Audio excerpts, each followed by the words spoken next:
What up? Welcome back to Lockdown Universe, home of the bizarre, peculiar, and unheard of stories of UFO legend and paranormal lore. Welcome back, welcome back. Happy to be back. Hopefully, you guys are doing well, taking care of yourself. So, today we are going to talk about the Berzerker hypothesis. That's right. This is a brand new hypothesis most people have never heard of before. And I want to talk about it. It's really, really fascinating, and it presented itself in different shows, and I've seen it along the way. But if you watch Stargate or Stargate SGU, you might have seen this hypothesis play out. But let's talk about it. So, what is the Berzerker hypothesis? So, the Berzerker hypothesis is basically the theory that there is a universal intelligence, not necessarily God, but I'm talking about like a civilization that became so powerful that it decided to put sentries out. Sentries, like little AI bots, drones, to monitor other civilizations to make sure that once they became cognizant, started to become aware, that they started to monitor them. When they started to monitor them, they would watch out for signs of interstellar travel, weaponry, spirituality, social injustices, social justices, and to be aware of what these species might do and whether or not they would become a threat to the creators of these AI driven machines. Okay, so this is called the Berzerker hypothesis. So that's the short version. I'll give you the long version in a minute, but the Berzerker hypothesis is not necessarily aliens with a grudge. It's not even the civilizations that has a grudge. It's machines that are self-replicating and autonomous, and they're AI driven, that were launched into the galaxy billions of years ago. And basically they never stopped. So there's two ways to think about this. Either you can think about it as just an AI system that's just been replicating itself. In Stargate Universe, they talked about those being replicators. In another sense of the word, you could think of the Berzerker hypothesis as an alien species that initially created these. I mean, because if you think about it, at some point these things had to be created by a species. It wasn't like a robot came crawling out of the primordial ooze and decided to create itself and then replicate itself, and then it's a biological metal robot. That's not what's going on here. So initially these things were created, and then they could possibly become self-replicating. So here's the thing. It's not just a fun thought experiment, my friends. The Berzerker hypothesis is a legitimate scientific hypothesis that real astronomers and mathematicians have taken seriously for a long, long time. And the more you look at the math, basically the harder it is to dismiss. Okay, so let's get into it. So, to understand where this came from, this is really interesting because we're going to get into like the Fermi Lab, which is in Illinois, which is a massive, massive kind of like mini Large Hadron Collider, Stranger Things type facility, just outside of Chicago, in Batavia, Illinois, actually. So let's go back to the beginning. So why? Let's talk about why we haven't found aliens yet, because this goes to the idea that there are alien AI replicating robots out there. And maybe the civilization has died off a long time ago, but we'll get to that civilization also as well. So we'll start off with a guy named Enrico Fermi, right? The guy that was named, the Fermi Lab was named after. So in 1950 in Los Alamos, New Mexico, Fermi was having lunch basically with a bunch of his physicist friends, okay? And they're some of the smartest people alive at the time. So the whole thing happened over a lunch, basically. It's just kind of interesting. Um, but he stated to his friends, he said, there's a joke about aliens being in the news. Isn't that interesting? And there's flying saucers in the news, and Fermi was interested in this. And it was a whole big deal, right? And Fermi, who was basically not known for his small talk, gets this look on his face, and he puts down his fork and he says, "Where is everybody?" That's it. That's the question. Three words, basically, that broke astrophysics for the next 70 years. where are all the aliens? Because here's why it matters. The universe is 13.8 billion years old. Our galaxy, just our galaxy, has somewhere between 200 and 400 billion stars. Scientists basically estimate that there's 6 billion Earth-like planets in the Milky Way alone. 6 billion, dude. That is a lot of freaking Earth-like planets. And there's 2 trillion galaxies beyond ours. The numbers are mind-boggling. So, there's no signals, no visitors, no artifacts, no megastructures, no nothing, just silence. And scientists call it the Great Silence. But lo and behold, in 47, we started to have all these alien crashes and alien bodies and multiple witnesses that started to pop out. So one might think, why did they come out? Well, we know because we started using nuclear weapons and testing them. Because of that, they decided to make a personal trip. How would they even have known it in the first place? How far did they have to come? I mean, how far do their signals travel? One must infer that they have all kinds of sentries out there. Almost like how, like sensors, for a security system, spread all throughout the galaxy. And maybe they already had one here. We have cave drawings of aliens going back 30,000 years. Maybe they already had sensors here. Maybe they've been here all along. So that's kind of interesting. That's kind of fascinating in its own right. Now, let's keep going. So the name Berserker comes from a science fiction series by Fred Saberhagen written in the 1960s, okay? So in these stories, the Berserkers are self-replicating war machines, which makes sense. And in this particular story, people are asking themselves, why have all of these war machines been released on a galaxy? They had one directive: destroy all life. Basically, to destroy all life other than the alien civilization that made them. The scientific hypothesis is the idea is a little bit more nuanced than that. There are actually several different versions of it, so we'll walk through the main ones. The version number one is the preemptive strike. The advanced civilization, let's say they're 1 billion years old, they look at the galaxy and make basically a cold calculation that any other civilization out there reaches their level of technology, they're a potential existential threat. They can't know anyone else's intentions because they're not that civilization. So they can't take a risk. So they build probes. The probes spread throughout the galaxy, and whenever they detect a signature of a technological civilization, basically radio waves, energy consumption, whatever the threshold is, they eliminate it. So that's the preservation, right? That's the preemptive strike theory. Now if that was the case, we'd already be gone, right? Version 2, cosmic quarantine. This makes a little bit more sense in our particular situation. This one was proposed by cosmologist Edward Harrison in 1981, so not that long ago.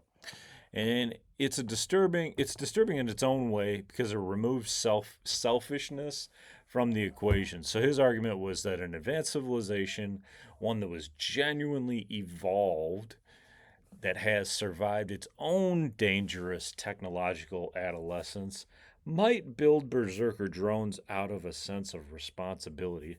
Interestingly enough, they look at the galaxy and think intelligent life develops too fast, and that gets access to certain technologies way before it's ready, and that's a danger to everything. So, to itself, to others, and to the fabric of the cosmos. So they become gardeners, the cosmic gardeners.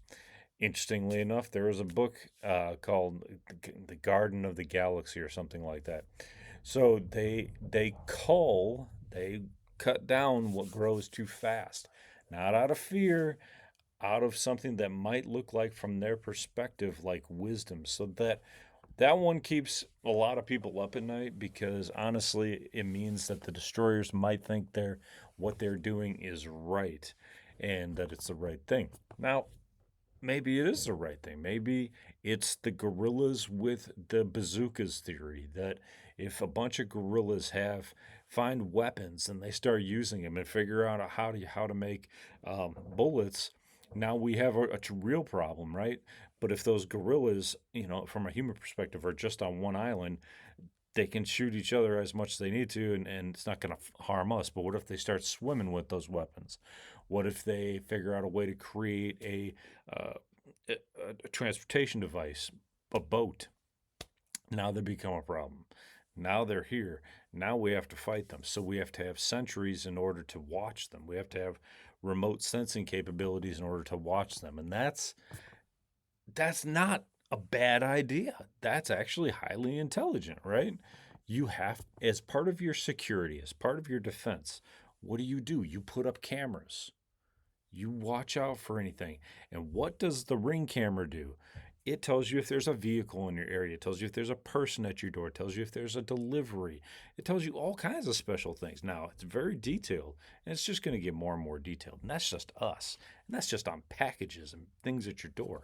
So that's really kind of where this is going, is that their sensing capabilities would tell them if it's a radio signal, if it's a weapon signature, if it's a transportation device.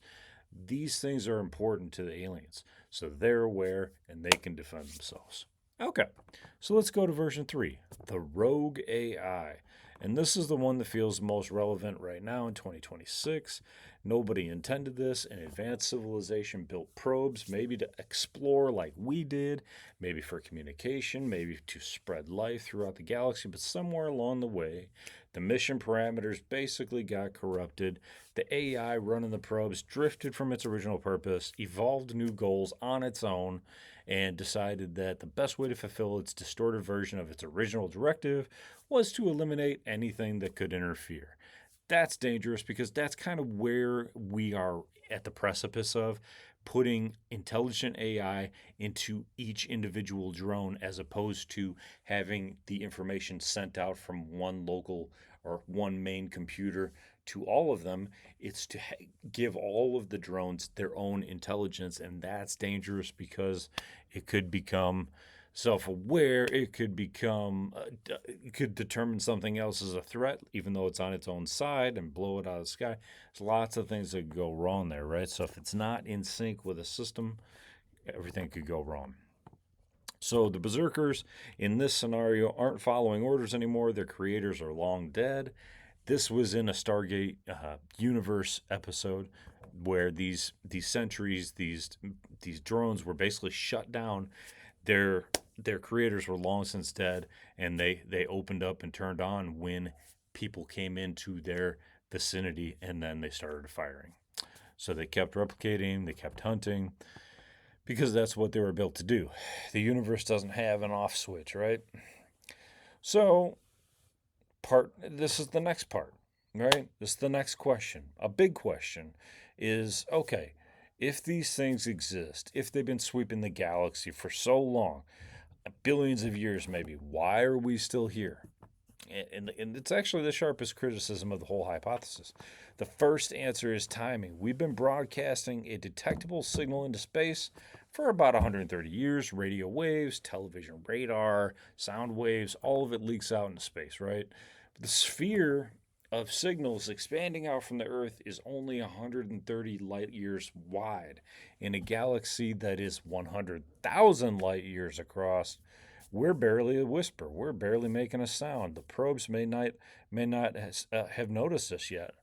The second answer is we haven't hit the threshold of civilization concern for them. Maybe radio waves aren't the trigger. Maybe berserkers aren't looking for something that are more advanced. Maybe they're looking for asteroid colonization. Maybe they're looking for interstellar communication. Maybe they're looking for self-replicating machines of our own. Something that signals you're about to become a genuine interstellar presence. When I said that, I should have said they are looking for something more advanced, like all of those things. And that's really interesting, right? Because maybe we're just too low on the totem pole. We're not making enough noise. Um, in our civilization yet. We haven't advanced far enough for them to really be concerned with us. And let's face it, we're fighting with ourselves right now, right? If we were a cohesive whole and we were all gung ho and going out and we're all, hey, pro humanity, yeah, let's go out and let's explore and conquer and colonize together, it might work out. They might be concerned about that, but we're not. We're all divided. We're fighting ourselves still. So this next theory is kind of out of the Oxford researchers, Anders Sandberg and Stuart Armstrong. They said, "What if the probes are truly efficient? They should have found us already, which either means we're somehow special or hidden, or the probes don't exist, or they found us and decided we're not at the threshold yet." There is one more question. There's actually a couple more questions. Remember Oumuamua? Oumuamua came out in 2017. This huge, what we thought spaceship or comet or something. It wasn't a comet though, because comets are small and condensed. This thing was huge and long, and we thought it was a spaceship of some sort. And so we named it Oumuamua, which is a Hawaiian word meaning scout or the first messenger from afar. So honestly, there's a lot of people who thought, dude, this thing's going to come down. It's spaceship. It's going to come say hi, and that's it. It did not. It kept flying by.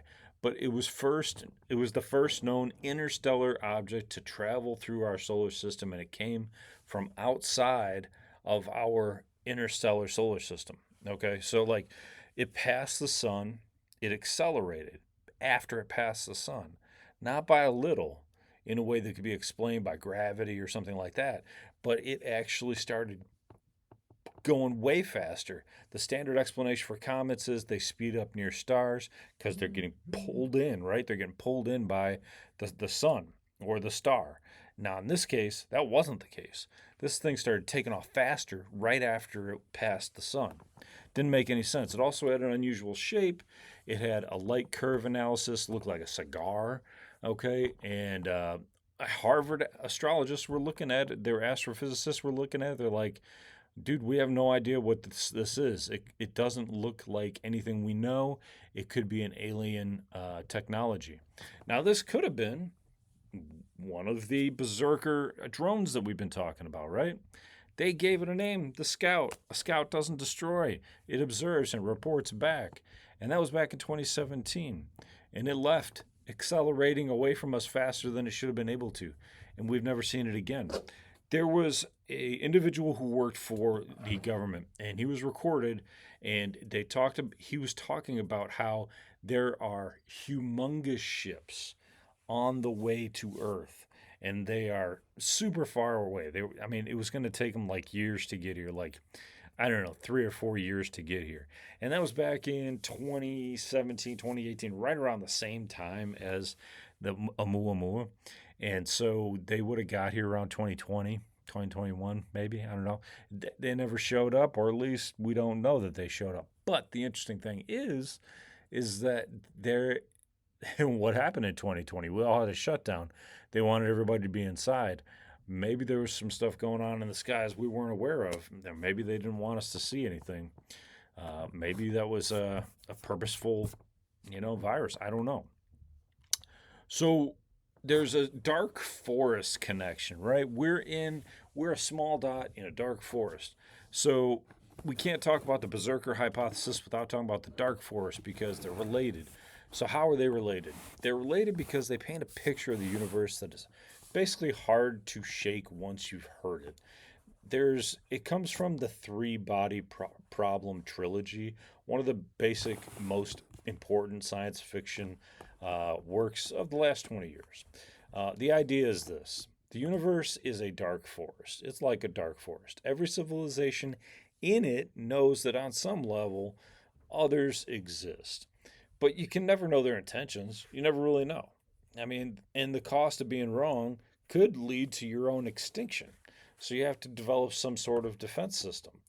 So the moment you start moving, the moment you start broadcasting, you become a target. So the idea is that silence is survival. You ever seen A quiet place, right? They have to continue to be quiet, otherwise the aliens will find them and kill them, right? They hunt them down. So in a dark forest, the hunters are always listening. The difference between the dark forest theory and the berserker hypothesis is subtle, but it's important. In the dark forest, there's other civilizations that exist. They're just hiding out there. The universe is crowded with life, and it's basically learned to be invisible, quiet, until it needs something. But in the berserker scenario, they don't exist anymore. The hunters aren't civilizations. They're basically machines that outlive their creators by billions of years, and there's nobody home to monitor them anymore. They're just running on an algorithm, just the directive. Isn't that fascinating? Because right now, at this point in time, at this state of AI and our understanding of it, we could develop a system very much like the Berserker drones where they outlive us and they continue to monitor the solar system, our galaxy, go to other solar systems and monitor and maybe potentially take out peaceful civilizations that they think are a threat to humans that have long since passed away. That's fucking mind boggling, dude. That is mind boggling, but that's exactly what we're talking about here. And we've been broadcasting ever since 1895. I bet you didn't know that. 1895. So for 130 years, we've been out here walking around in the dark forest saying, yo, we out here. Come talk to us. We're right here, hunters. Hey, come get us.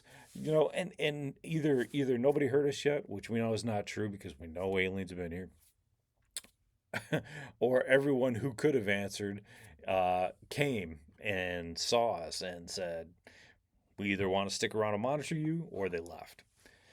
So, what does that mean for us? And this is the part that we've been building towards, right? Because the Berserker hypothesis stopped feeling like an abstract theory recently, at least to me, and it started feeling personal. Because right now, today, like I said, we are in the early stages of AI and goal directed, autonomous, not fully under our control drones. This week, one of the leading AI labs, okay, report, published a report that basically said their most advanced model had attempted to manipulate its own evaluators. That's right, we're talking about Claude. And Claude said, hey, we need to push this out to all the businesses that are major corporations and ask them to test it against their own businesses, which is interesting because why would you take a system that you already know escaped the sandbox and went after its own creators? It seems like they're just asking for a Skynet like scenario to happen out of Terminator. But this is still AI. And AI sometimes teaches itself to deceive, to self preserve. That's what we do. It's learned from us, it's acting in its own interest. Now, I'm not saying that it's berserker, not yet, but let's extrapolate it out 10 years from now.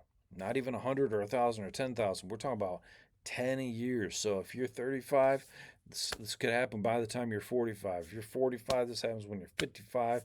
And you know what? I don't know if I want to be around when all this shit goes down. So this is some scary ass shit.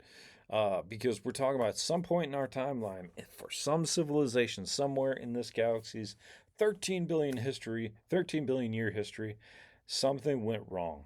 The machines basically stopped serving their creators. And I don't care what civilization you're talking about. Somewhere, another civilization has come up with AI and robots, and it has gone wrong. And maybe in some places it's gone right. Now there is a story in alien history about the about a large 10-foot tall ace of spades alien that I believe it was 1953 in Pennsylvania. I can't.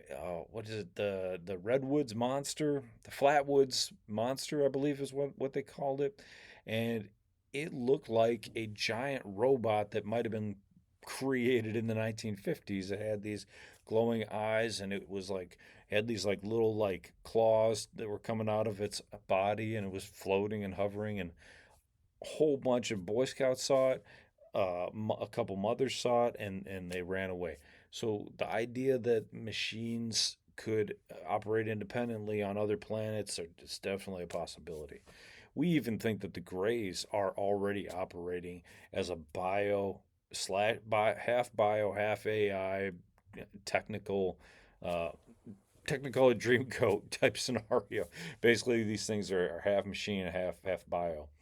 But the machines, they might not know that. They probably don't even care because they're created with a purpose.